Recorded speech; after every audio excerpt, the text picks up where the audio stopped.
folks. Well, during the current pandemic, we have seen displayed on the windows of the houses around us paintings and drawings of rainbows. In the news, we have seen people displaying or holding up pictures of rainbows as they have thanked the NHS.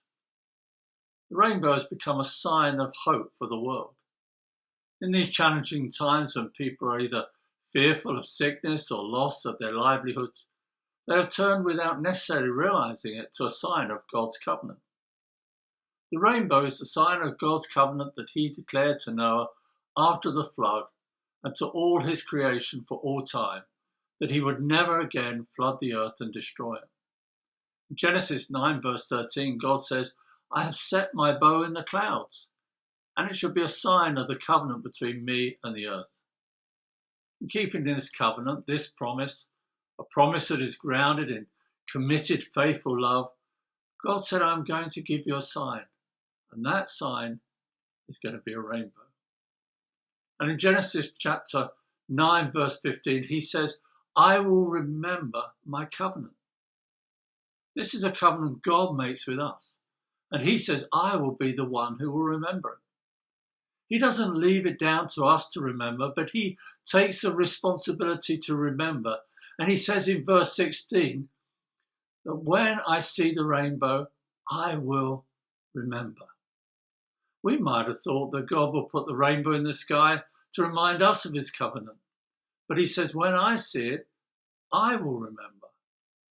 The rainbow reminds of his everlasting promise and that he is a covenant-keeping God. Our assurance of God keeping his covenant, though, is not found in us remembering the covenant. It is not down to us remembering. The ground of our assurance is that he remembers. It is God who has established the covenant. It is he who will remember it, and it is he who will keep it. The rainbow speaks to us of hope. It speaks of God's care for his creation, and it speaks of God's promise of a loving commitment to his people. God throughout the Bible tells us that he will be our God and we will be his people. It's a recurring theme and promise that God continually delights in reminding us. In Jeremiah 31, the prophet speaks of a new covenant. And I'd like to read just two verses from Jeremiah 31, verses 33 and 34. "For this is the new covenant that I will make with the house of Israel. After those days, declares the Lord, I will put my law within them, and I will write it on their hearts, and I will be their God, and they shall be my people. And no longer shall each one teach his neighbour and each his brother, saying, Know the Lord, for they shall all know me, from the least of them to the greatest, declares the Lord. For I will forgive their iniquity, and I will remember their sin no more." This new covenant prophesied by Jeremiah that is repeated in Hebrews 8 has been fulfilled in Christ. The basis of the covenant is that through Christ we can know God.